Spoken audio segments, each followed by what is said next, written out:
Assalamualaikum warahmatullahi wabarakatuh. Video ini berisi rangkuman mata pelajaran Bahasa Indonesia Bab 3 Teks Ceramah untuk kelas 11 semester 1. Ceramah adalah pembicaraan di depan umum yang berisi penyampaian suatu informasi, pengetahuan, dan sebagainya.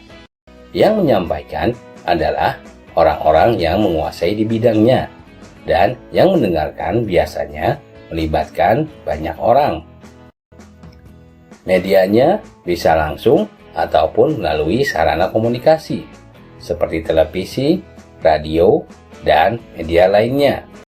Ceramah merupakan teks yang berfungsi untuk menyampaikan informasi yang berupa pengetahuan pada khalayak, juga untuk mengajak atau meyakinkan. Selain itu, ada pula yang disebut dengan pidato dan khotbah. Pidato adalah pembicaraan di depan umum yang cenderung bersifat persuasif, yakni berisi ajakan ataupun dorongan pada khalayak untuk berbuat sesuatu.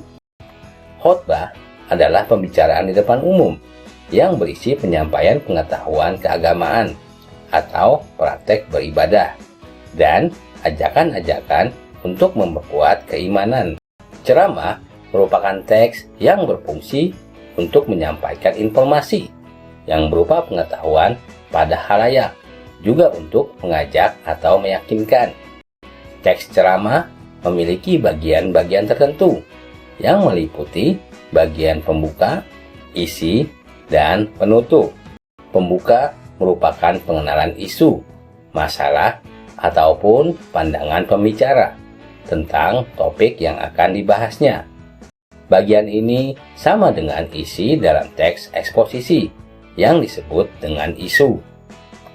Isi berupa rangkaian argumen berkaitan dengan pendahuluan atau tesis.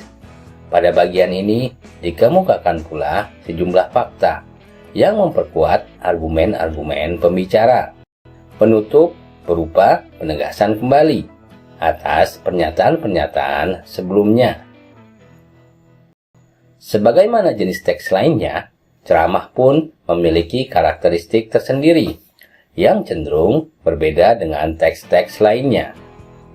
Teks ceramah memiliki kaidah kebahasaan sebagai berikut: menggunakan kata ganti orang pertama dan kata ganti orang kedua jamak sebagai sapaan. Kata ganti orang pertama yakni saya, aku, mungkin juga kata kami apabila penceramahnya mengatasnamakan kelompok. Teks ceramah seringkali menggunakan kata sapaan yang ditujukan pada orang banyak, seperti hadirin, kalian, bapak-bapak, ibu-ibu, dan saudara-saudara. Menggunakan kata-kata teknis atau peristilahan yang berkenaan dengan topik yang dibahas. Dengan topik tentang masalah kebahasaan yang menjadi fokus pembahasannya.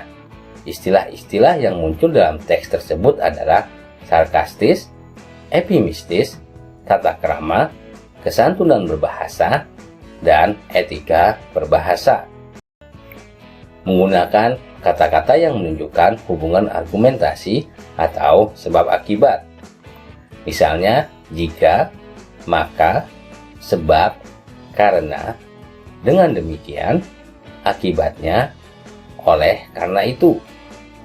Selain itu, dapat pula digunakan kata-kata yang menyatakan hubungan temporal ataupun perbandingan atau pertentangan, seperti sebelum itu, kemudian, pada akhirnya, sebaliknya, berbeda halnya, namun.